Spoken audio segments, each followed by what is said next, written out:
Very excited to be here. Very excited to meet you eventually. I'll be here until throughout the week, so hopefully I'll get to chat with one of you, all of you individually.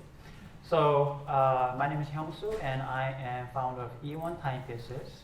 Eone is short for everyone. So we recreate products with inclusive designs, and our debut product is a wristwatch called the Bradley, which can you can tell time by either touching it or by looking at it. But before we start, let's loosen up a little bit and let's do a quick brain teaser. There's a quick quiz. We're going to do a quick quiz.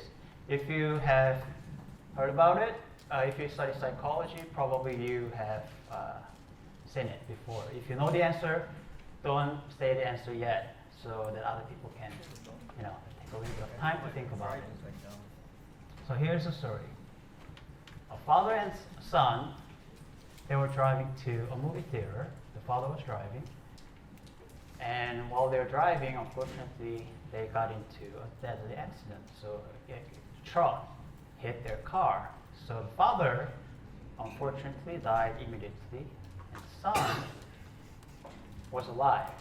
So he could survive if he was brought, if he's brought to the hospital for emergency surgery. So that's what they did. So the doctor came in to perform the surgery, but the doctor said in trembling and shaking voice, "Call a different doctor because I can't do this. He is my son." Right? This is my favorite brain teaser. Who knows the answer? Just raise your hand. Okay, 1, 2, 3, 4, 5, maybe. All right, I am not going to call you out. Okay, so I say many people. Okay, is this a tricky question, first of all? Who thinks this is a tricky question?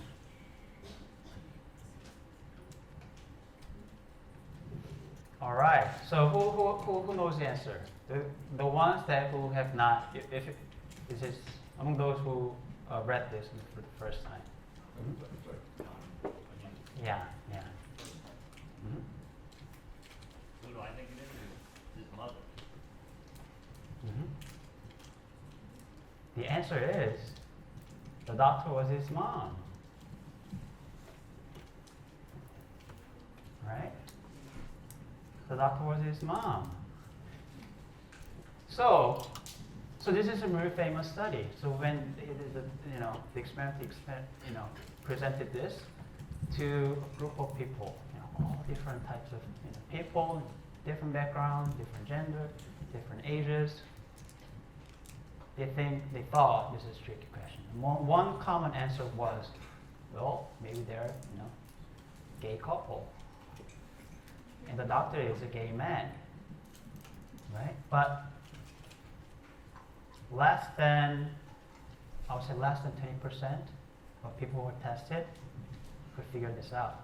They thought either this is a tricky question, or the doctor is a gay man. What does this have to do with my talk? So this is how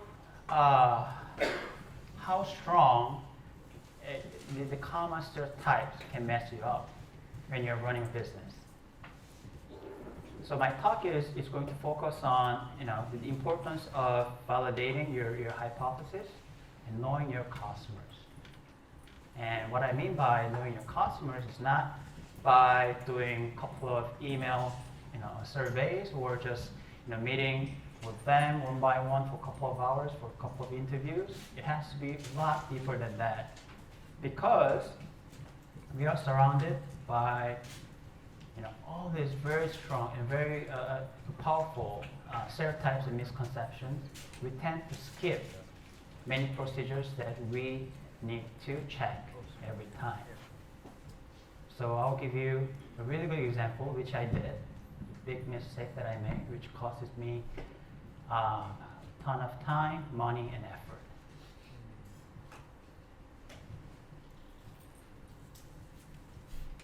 So, like many other businesses, my business idea, it started from discovering the problem. And the question I had was very simple: what time is it now?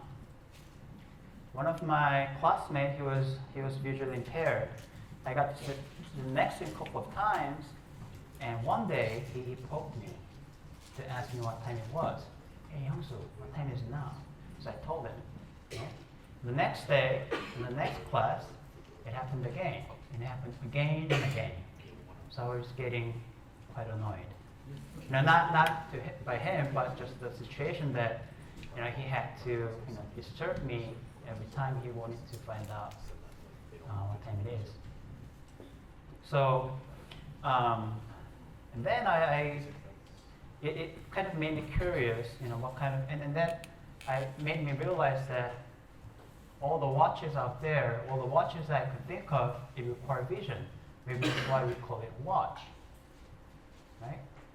So, and then I looked at him, and then he was wearing a watch actually, and it was a digital watch. It was this. And then, oh, he's wearing a watch, but why is he asking me, this? And then, again, I was puzzled because it was a digital watch. Right? Oh, is he wearing it just to look good? But it doesn't look good either. It's just made out of plastics.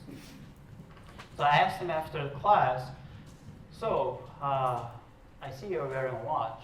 How do you use it? And it turned out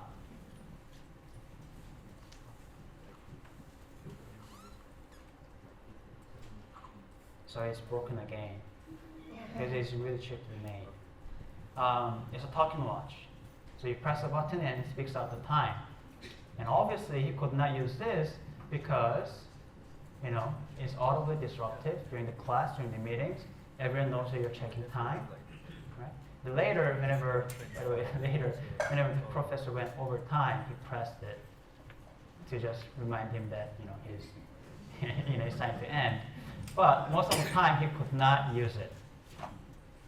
So I was surprised, and then I asked him, well, isn't there any other solutions that you can use? Right? This is 21st century. Come on, there should be something else. And next day, he brought me this watch. This is a tactile watch. This is a regular watch with hour and minute hand. How you use it? You open the cover glass and touch the hands to know the time. I thought it was pretty cool, and I asked him, why do you not use it? And he said, well, when you touch it, the hand can move very easily because it's so delicate. So whenever he touches it, the time moves. Of course, he doesn't know how much he moved it. So it's disposable watch, basically. You use it once, and then the time is not accurate. And then, okay, so any other options? And he said, no. Those are the only two options they have. Well, you can say, well, what about iPhone, right? But it's still the same thing. It delivers time through sound. It's the same concept. And he said, and I asked him, well, you can use an earphone. Why don't you just use the earphone, to use your iPhone? And he said, well, because he cannot see, being able to listen to whatever sound surrounding him is very important. And just having the iPhone plugged in your ear all the time is not good. Very inconvenient. So there's talking watch and tactile watch. So I came up with this idea. Well, it's time to make one then. So I came up with this idea, Braille Watch for the blind, something like this. So this is not my prototype, it's someone else's. He ran a Kickstarter campaign, but didn't succeed. So you see the four Braille dots on the surface.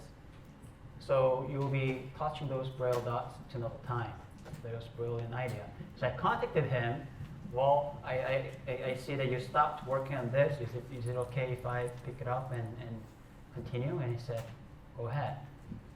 So I put together a team with MIT engineers because fortunately, I was at MIT, and MIT engineers, they're just genius. They just can make anything.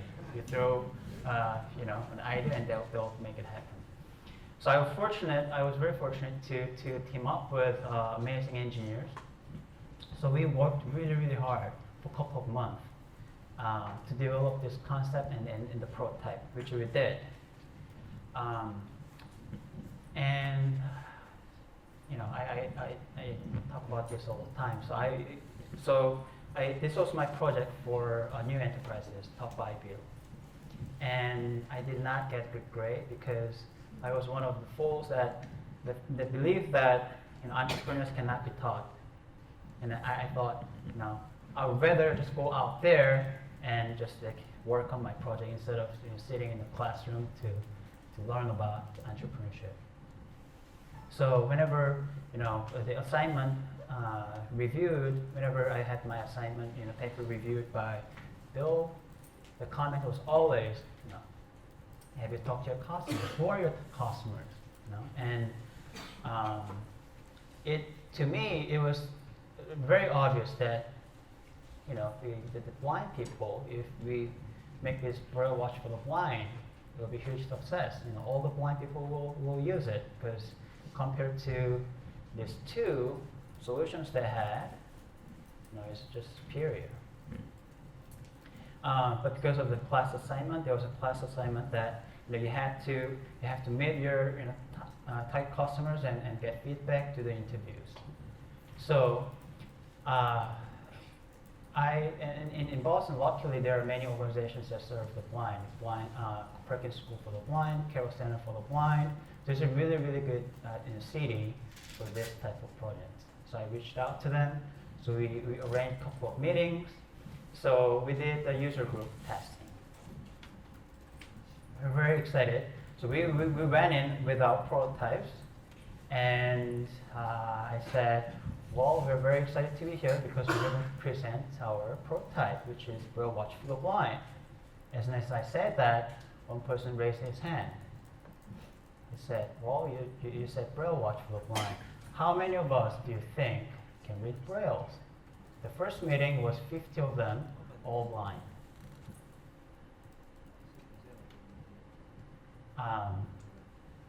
Does anyone have any guess? So I thought, I said, maybe, if not all of you, maybe 8, 9 of you can read Braille, because it's the stereotype that I had. And it turned out that he said, well, 8, 9 of us, 9 out of 10 of us cannot read Braille. I was very surprised. I thought, if you're blind, you can read Braille. That was not true. Because many blind people, they lose their sight at a later stage of their lives, either because of the disease or like wounded warriors. They don't have the sense of touch. And Braille, it requires a crazy sense of touch. So a lot of people, they try to learn it, but they quickly give up. And so there was strike one, and then there's another guy raised his hand and said, well, I can read Braille, so maybe I can use it. And he asked, how big is it? Right? And they started giving me questions about how big is it, what kind of materials.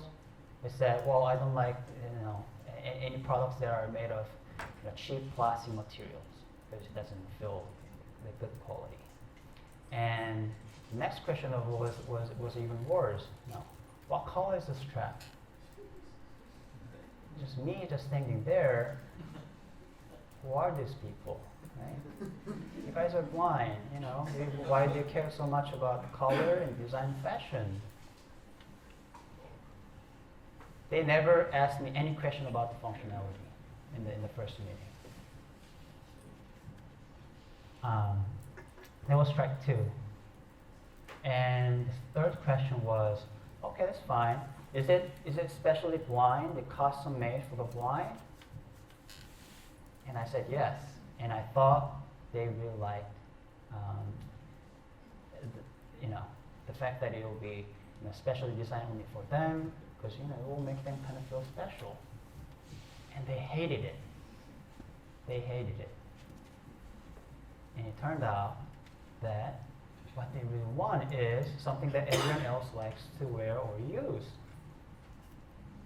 Most of the products they use, it focuses on their disabilities, like this talking watch, right?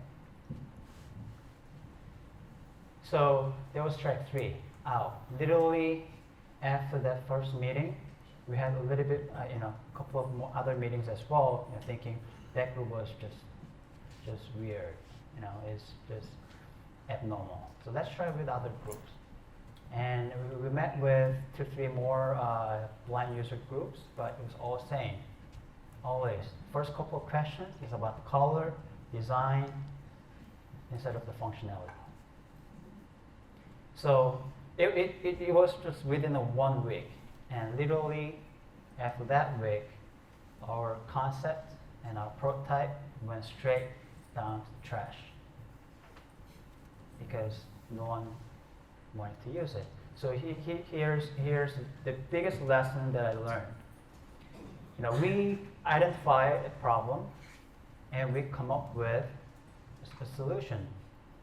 And then sometimes we think that the solution is so obvious that we started jump right into it and start working on it.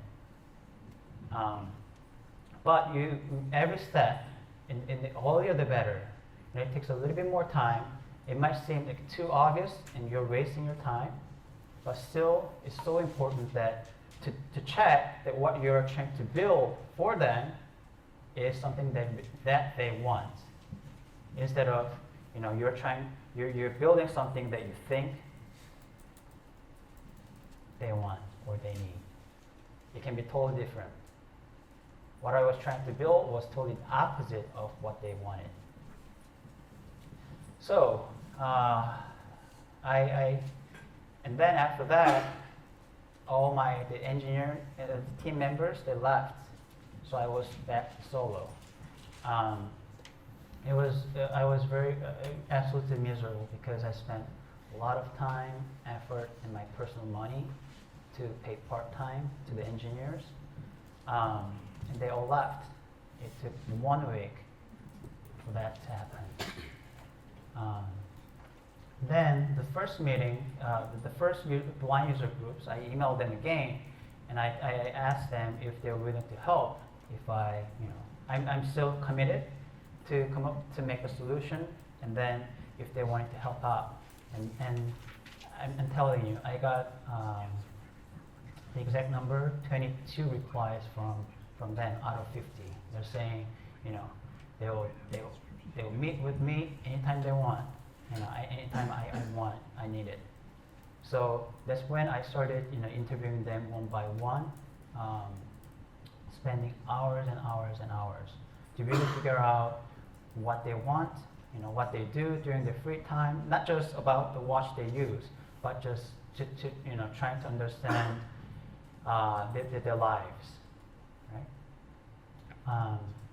So I switched my idea from specially designed watch for the blind to fashionable wristwatch to touch and see. So I invited people of all different backgrounds, people who are visually impaired, and the graphic designers, architects, product designers, teachers and students.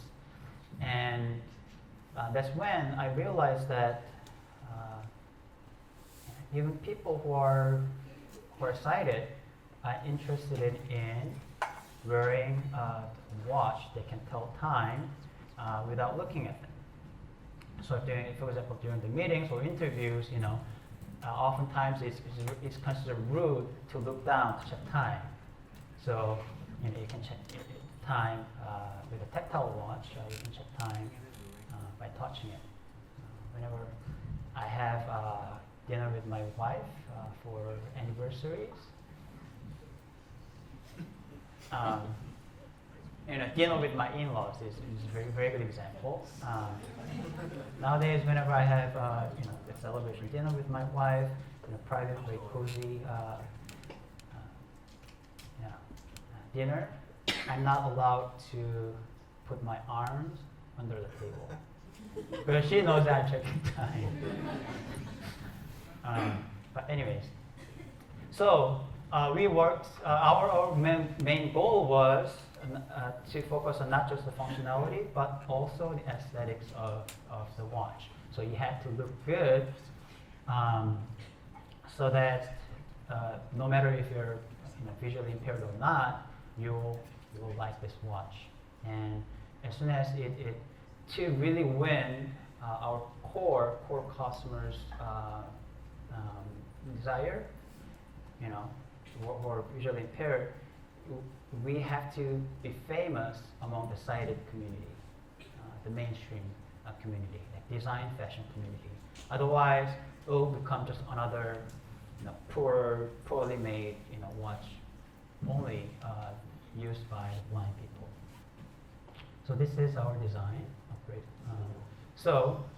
There's one ball bearing rotating on the surface that indicates minute, and there's another ball bearing rotating on the side, which indicates the hour. And because it has to be touched, we chose titanium as the material of the case. And it has raised hour markers so that it helps them, when they touch them, it helps the users figuring out time, the orientation of the position of the ball bearing. And so we did another user group testing with this to make sure we went back and forth, and they really liked this idea and this product, and it kind of surprised me again, because it's just a wristwatch. Why are they so going crazy about this? And so I did. I talked to them, and that's when I figured out that they are just really excited to see a product with inclusive designs. They're part of the designing process, and this is not just a product not just for them, but for everyone. So what they wanted was, first, they were very excited that they're included now in the process. And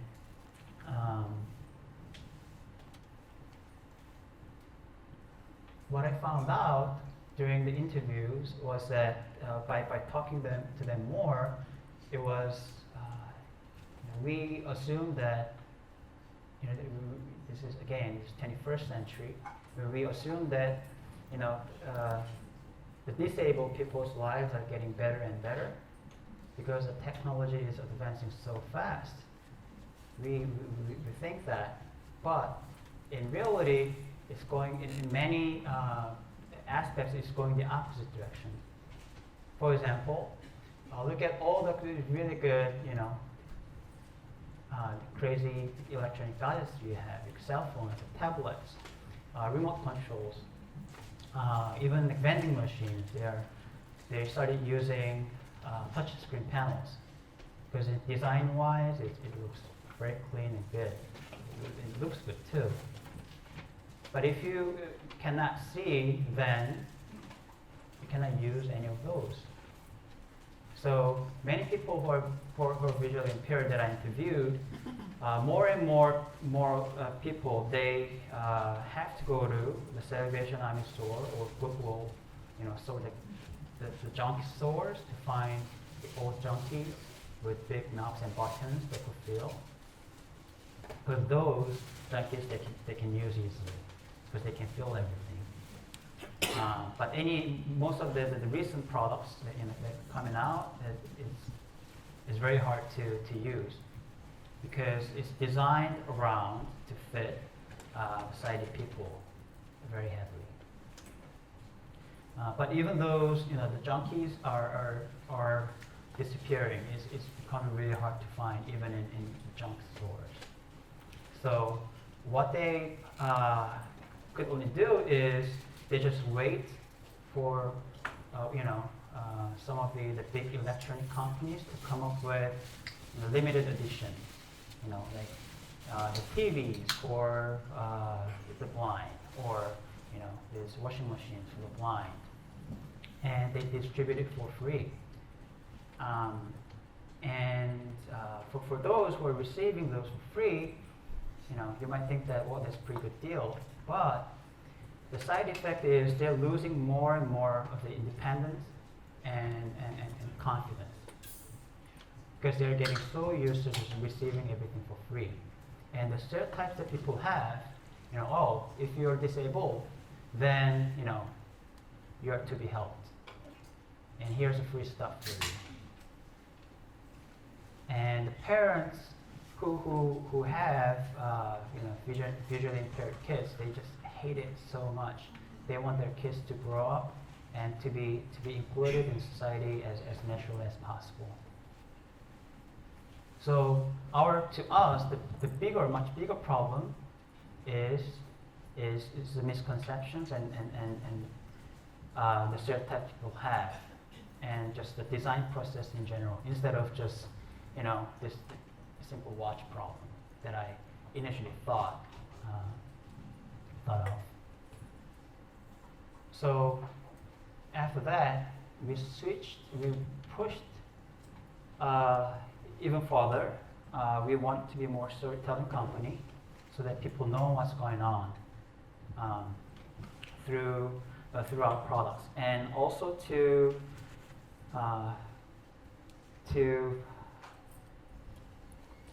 break the ultimate goal was to break the stereotypes and misconceptions people have towards the blind. So I was trying to find the best way to do it. And then we met this war veteran. His name is Bradley Snyder. He was a naval officer. He was in the Navy SEAL. He was a bomb squad member. In Afghanistan 2011, he was serving in Afghanistan as a bomb diffuser. He stepped on a bomb, and unfortunately there was an accident, so he lost his sight completely. And but fortunately he survived. So after he got back from the hospital, he tried to live his own life, but there's so many obstacles. And he realized that the real obstacles are not the fact that he cannot see, but it was because how people treat him, because of all the stereotypes and misconceptions. The brain teaser that we did, I bet none of you consider yourself as sexist, right? I bet if I did a survey, 100% of you, maybe like one or two, except one or two, will say, you're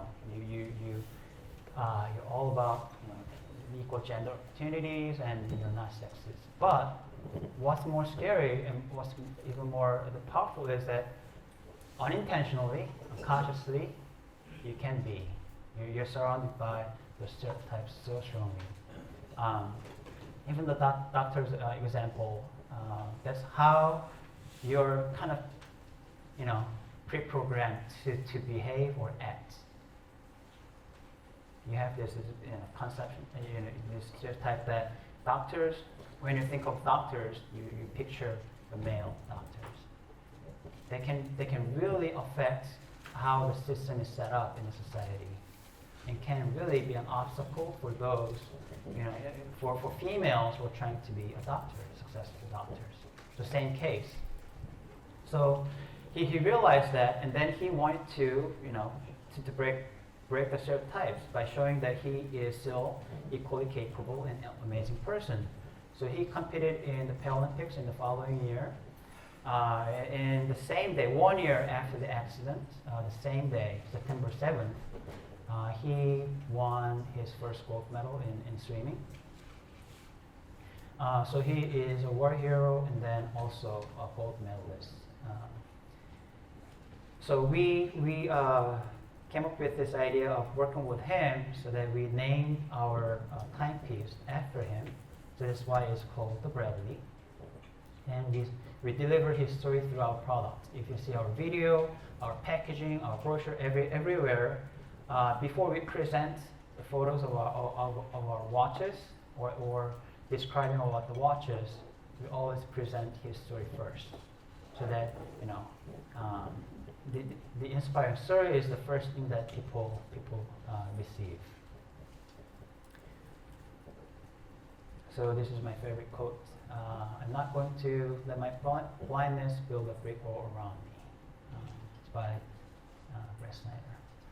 And so we launched through a Kickstarter campaign. We chose Kickstarter campaign because, like I said, we wanted to be successful among the sighted community. I mean, including both sighted and the blind. The fashion, design, forward customers, and somewhat socially conscious as well. So the Kickstarter we did through Kickstarter, and Kickstarter crowd it fit our target persona perfectly.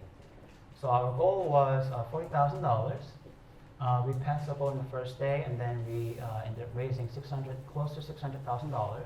But nowadays Kickstarter is really big. You can often hear news saying, "Oh, this project raised over $1 million." But when I ran it, Kickstarter was still not so well known, so it was considered as a huge success. And what we were really happy about was not just the amount of funding that we received through Kickstarter, but it was because around 98% of our customers through Kickstarter, they were sighted. And they backed our project. They purchased our project because the design and the concept was really cool. That's exactly how we wanted our product to be positioned in the market. And since then, we were featured by many newspapers, medias, and BBC, Washington Post, New York Times, Boston Globe, and also our strategy was to really win the design fashion market in the beginning. So we applied to many design awards, and we have received many internationally respected design awards, including IF Design, Red Dot Design, German Design Awards, and many others. And now we are being sold in 27 different countries, and we get a lot of good feedback, especially from the design and fashion communities.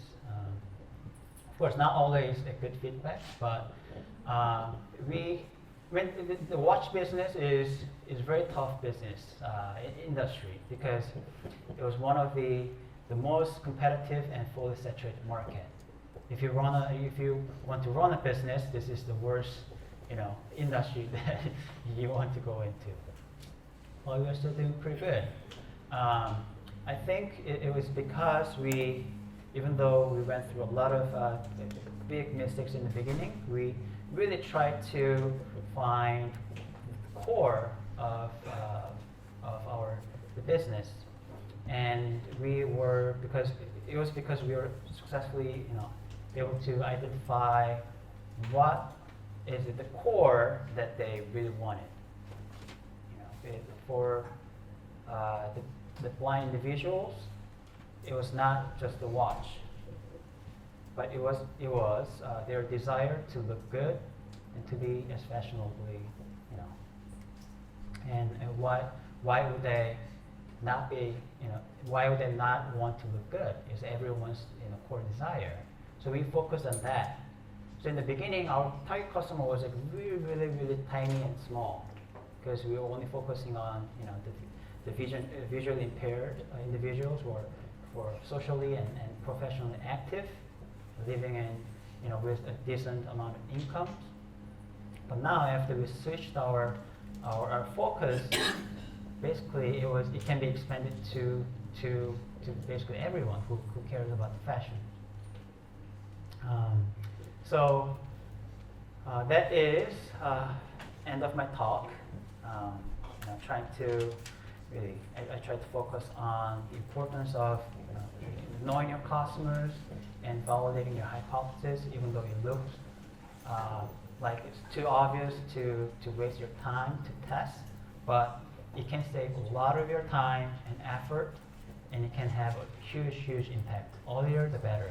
So, good luck, everyone, and I will open up for question and answers for the next 15 to 20 minutes.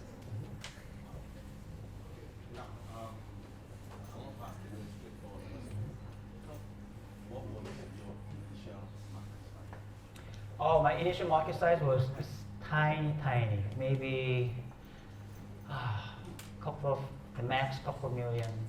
Because I asked this question because it was actually your presentation I talked about when I was asking you a question on money about $5 million.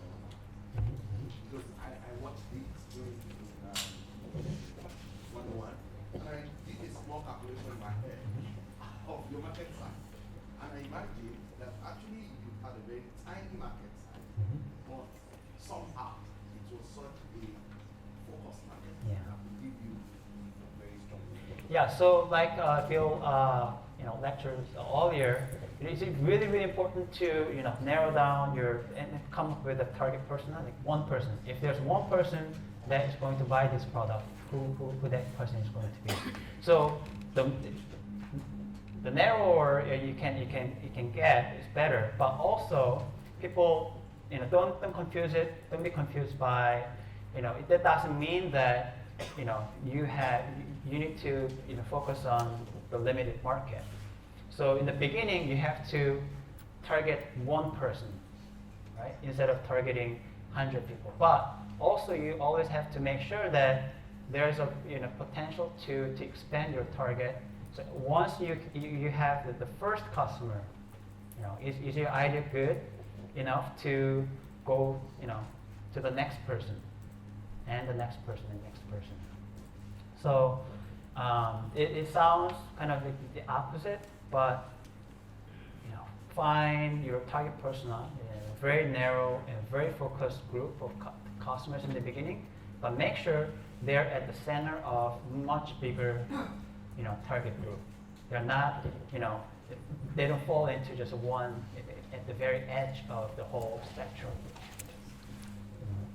So that once you get your first target group, you can expand.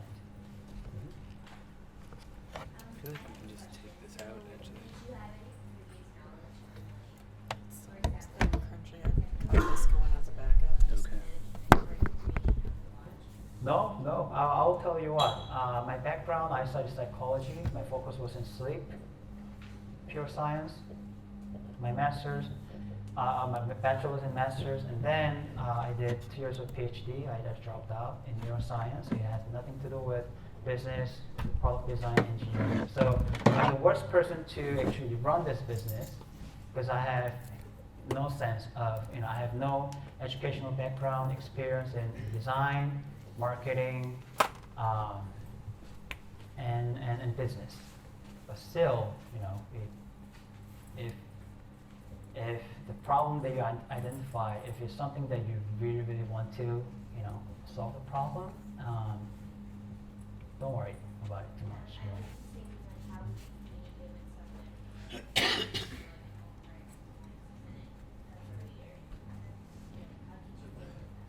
Yeah, it takes time. I mean, I'll be honest. It takes a lot of time and effort. In the beginning, because I was not an engineer, because I was not a designer, I spent literally more than 90% of my time just going out there to look for engineers and designers instead of working on this idea. But at the end of the day, if you find the engineer, if you find a designer, then you can focus on something else. And all you need is to find someone who is good at it and who's who feels so equally passionate about the problem that you're trying to solve. It's not easy, but if that's the only way you can do it, then you should do it. But you'll find a way. So. Do I get a 25% discount if we buy today?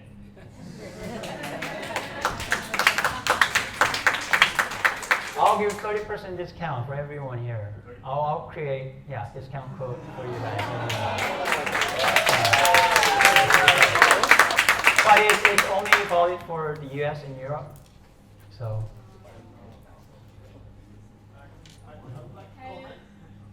Have any of your customer order special for made by gold, made by silver, made by?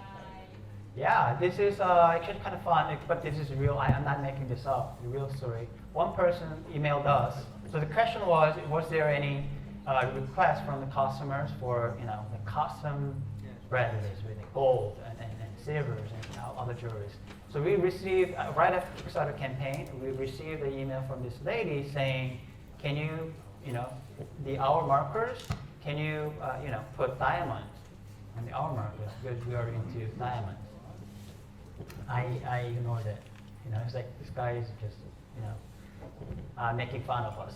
And then she kept emailing me. So I replied to her saying, well, sorry, we are just like a really, really small startup and we won't be able to customize our watch. And she said, well, that's too bad. I was planning to purchase it for Stevie Wonder, and he really likes, watches with. So I thought, come on, she's joking, right? She's just saying it, and then she said, well, then that's fine. Will you just send me, one as a, for free because I want to give it to Stevie Wonder as a gift. And I said, well, she's just, lying because she's just making things up because she's just wanting to get a free Bradley. But she was so persistent. So we sent one to her, and 2 months later in the Grammy Awards, Stevie Wonder was performing with the Bradley on it. Oh. Yeah, you can Google it. He doesn't wear it anymore. I think it's broken down. But yeah, we emailed her later, very nicely again, but no replies. No one knows. Maybe it was someone else who purchased ours and gave it to Stevie Wonder, but could be her. You never ignore any customer's request. You never know. When you recruited the first engineers and designers, how did you convince them to get on board with you? Again, I will be very honest with you. It's very hard because you have nothing to show them. You only have a concept. So I paid them. Yeah. I mean, I tried. I was like very naive. And if your idea is really, really great, if it's absolutely great, people will come to you. People will say, well, I'll team up with you. I will not get paid. Just give me shares. My idea in the beginning, it was not very so attractive. So I tried. It was kind of frustrating because I thought this is a very big problem to solve, but not many people felt the same way. And you guys will go through the same thing.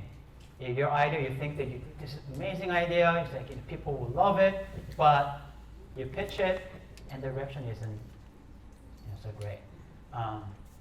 You go through it.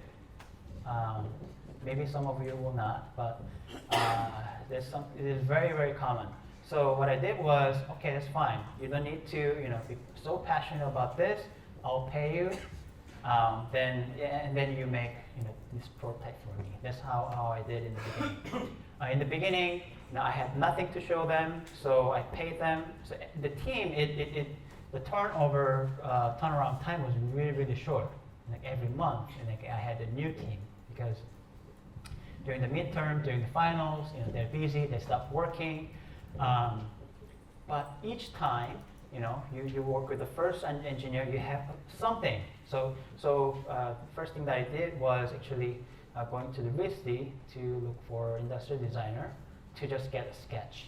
I told him the concept that I had. I'm the worst drawer ever. I can't even draw a snowman. I'm not kidding. And so the first thing I did was to have him, draw a sketch for me. So he quit after that. So I paid him, but at the time, I had something, I had a sketch. So it was a little bit easier for me to go to the next industrial engineer to pitch my idea. So, hey, this is my idea, I have this sketch.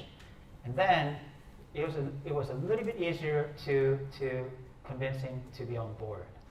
And of course, it didn't last long, because he did, next round, I hired a couple of more industrial designers to make a 3D rendered image, because it's so much better than just a sketch.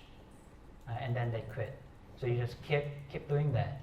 And every time you build something, they make something, and then they leave, and they keep doing that. And what I realized, what I started saying was that their turnaround time was getting longer and longer. So people were staying longer and longer, a little bit more as we build a little bit more sketches and prototypes, and that's how you build your team. Your first team very likely is not going to last, from the beginning to the end. I had a very common pattern is that you start with someone and then they leave, and then you kind of get crashed and you get frustrated, and then you put yourself back up, and then you build a new team again, and then you keep doing that. And eventually, as you build your business ideas, prototypes, and a beta version of your business, people will start seeing more and more of your potential, and it will become easier and easier to convince them to come on board. So basically, we have to find you by the watch. Mm-hmm, mm-hmm. And I would like to talk to you, I would like to see more, and I would like to confirm the things you said about how technology is changing basically in the opposite direction very often. Yes, it does happen, and on a little bit less serious note, I think about after this inspiring story, everybody will want to take Blind. Yeah, I would love to chat with you later. Yeah, and I mean, some people who can afford, buying all those crazy gadgets with, voice commands. Yes, their lives are getting easier and easier. But to the majority of people who are, vision impaired, the unemployment rate is higher than 70%. And the reality is that it's hard to get, those most updated fancy gadgets, unless they receive it for free through government subsidies or through charities or non-profit organizations. What would you say is the core of the company? So is the core. If I have to pick one, then it's design. It's not functionality. It's not accessibility. It's not tactile functionality. It's design. But if I can go a little bit more specific to that, there are many principles of designs, but the one that we are really into is the inclusive design, is the universal design. So I think the design, the good design to me is some sort of design that connects people together. Nowadays we're very used to, the cool design. We define cool design as something that are customized for you, and it's the only design that only exists, for you. So you kind of have the feeling of the special, this product, this design is so special. But I feel all designers have different principles and thoughts. But for me, what defines to be a great design is something that more and more people can resonate with and be connected through the design. So for example, we don't call it Braille Watch, because watch, it has a meaning of seeing, but instead we call it Braille Timepiece. So the timepiece, no matter you're blind or sighted, it's the same word that you can use.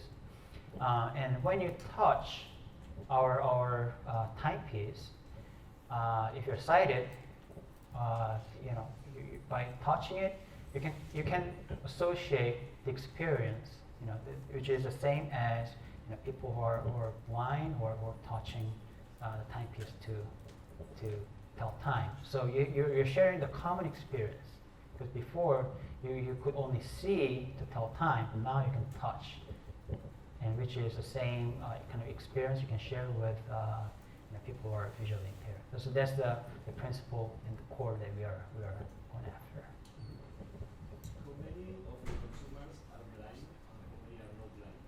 So the ratio is roughly, we don't have the exact data, but we run surveys every once in a while. Around 2% of our customers are blind. Yeah, and we think that's a really, really healthy ratio. Yeah. So while you were building this product, there was a time you told that there was a time when people are joining your team and leaving in between, right?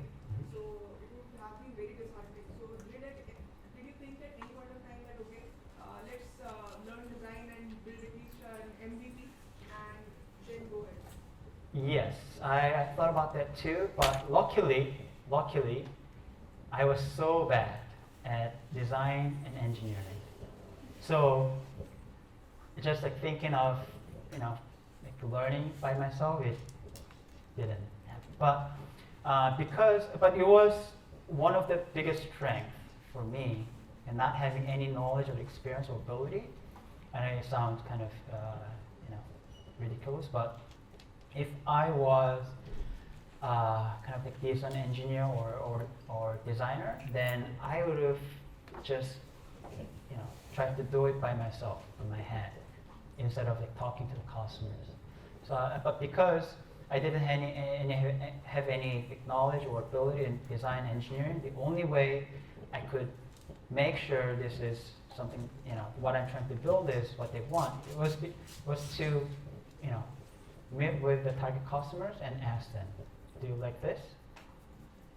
And if you don't like this, why do you not like this? So it really pushed me to meet with as many people as possible instead of just, you know, just working on it in my garage.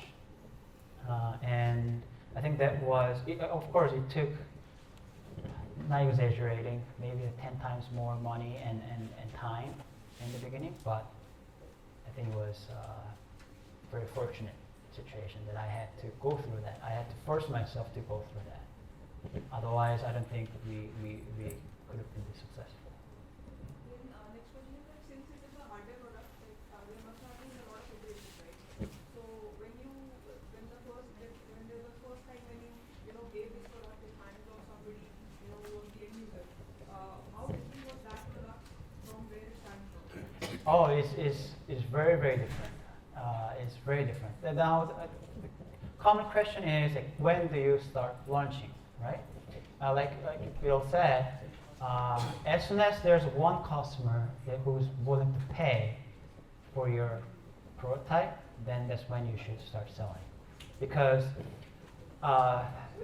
there's a very, very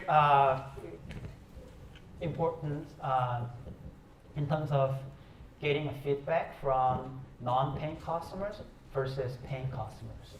When we did the survey and get the user feedback, you know, the surveys, before we launched the Kickstarter campaign, before we had paying customers, all the feedbacks were great. Oh, this is a really cool watch, awesome, I'll totally buy it. You know, you even ask, oh, would you know, recommend this to your friend to buy it? Everyone says yes, yes, yes. But it's so easy for them to just give positive answers because they haven't paid a penny.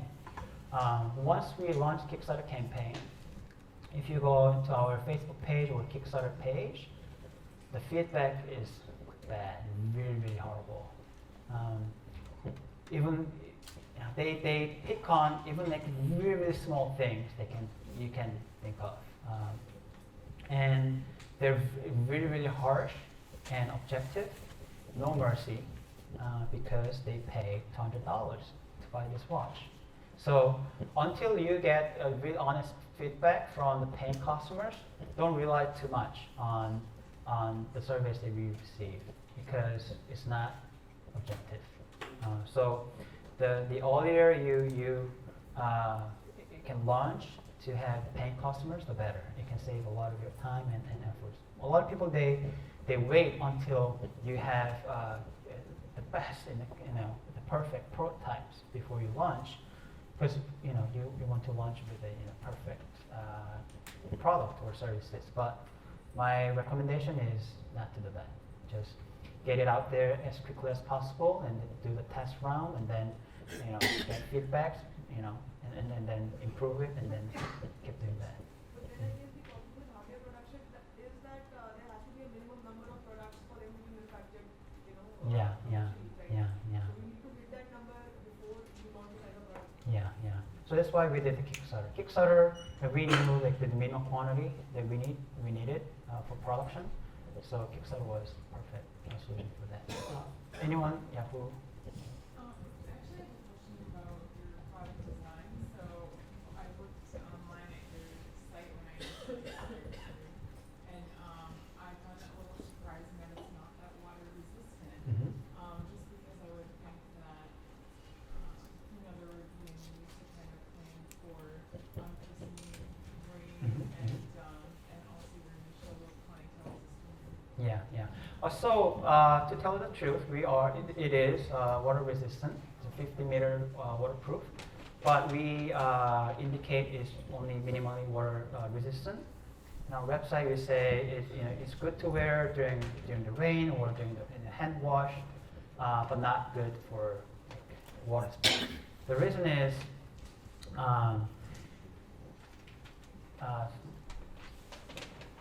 if you say, is this waterproof, then people really go crazy with it. They go surfing and they go like scuba diving, and it can be ruined quite easily. So it needs a perfect maintenance. For example, when you replace the batteries, it has to be done by the professional watchmakers. After replacing the battery, it has to be really tightly sealed. And if you do that by yourself, then you can very easily, you can break the seal very easily. And even if it is the crown, when you set the clock, the time, you pull it out and rotate it, and then you can push it back. And sometimes you leave it, pulled out, and then you wash your hands, and then the water goes in. So we wanted customers we want it to be a lot more conservative, but it is waterproof. But we don't say it's fully waterproof. Yeah. That makes sense. I have a follow-up question. Do you have to take that into account, like the battery replacement when you're doing like your full life cycle use case? Did you guys decide to handle that? Yeah, so we designed it so that you can the battery replacement is as easy as any other regular wristwatches. All you need is just a screwdriver and then a new battery. That's it. Maybe one or two more questions. Yeah, any company will try to get your hand and your Yeah, so we started seeing some knockoff watches, and it's good and bad. It means that we are doing well, and some other companies are trying to, but not by big brand. It's the knockoff watches, the counterfeit. But haven't seen. One of the reasons that we wanted to focus,